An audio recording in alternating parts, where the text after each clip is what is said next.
வரலாற்று சிறப்பு வாய்ந்த இந்த ஐயாறு பாதுகாப்பு மற்றும் ஏரி புனரமைப்பு சங்கத்தின் சார்பாக நடைபெற்றுக் கொண்டிருக்கின்ற இந்த மாபெரும் கோரிக்கை ஆர்ப்பாட்டம் என்பது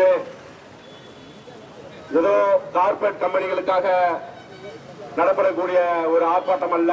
மக்களுடைய வாழ்வு உரிமைக்காக வென்றெடுக்க வேண்டும் என்பதற்காக நடைபெறுகின்ற ஒரு அறப்போராட்டம். இந்த போராட்டம் விவசாயிகள் சேற்றில் கால் வைத்தால் மட்டும்தான் கம்ப்யூட்டரில் வேலை செய்யக்கூடிய பெரிய பெரிய அதிகாரிகள் முதல் கொண்டு தன்னுடைய சோற்றில் கை வைக்க முடியும் என்கிற ஒரு நிலை உள்ளது. ஆனால் இன்றைக்கு தங்கத்தின் விலை உயர்கிற போல அரிசியின் விலையும் உயர்கிறதோ அன்றைக்குத்தான் இந்த விவசாயியுடைய அருமைகள் புரியும்.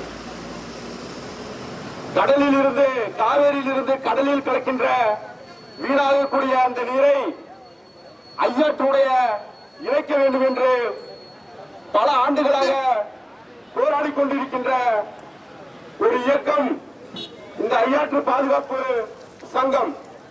பல்வேறு வழிகளிலே அதிகாரிகளை சந்தித்து மனுக்கள் கொடுத்து பார்த்தோம், எந்த நடவடிக்கையும் எடுக்கவில்லை.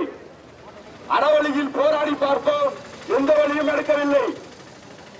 மாவட்ட ஆட்சியரை சந்தித்து மனுக்கள் கொடுத்து பார்த்தோம், எந்த வழியும் நடக்கவில்லை. தற்போது அமைதியான முறையில் ஒரு ஓரப்புறமாக ஒதுக்குப்புறமாக போராடி கொண்டிருக்கின்றோம். இந்த நிலை தொடர வேண்டும் என்றால் உடனடியாக காவிரியிலிருந்து ஐயாற்றை இணைப்பதற்கு இந்த திட்டத்தை நடைமுறைப்படுத்த வேண்டும். இல்லை என்றால் இந்த விவசாய பெருங்குடி மக்கள் பொறுத்துக் கொள்ள மாட்டோம். களத்தில் இறங்கி அறவலையில் போராடி கொண்டிருக்கின்ற நாங்கள் வெகுண்டு எழுந்து இது மக்கள் புரட்சி செய்வோம்.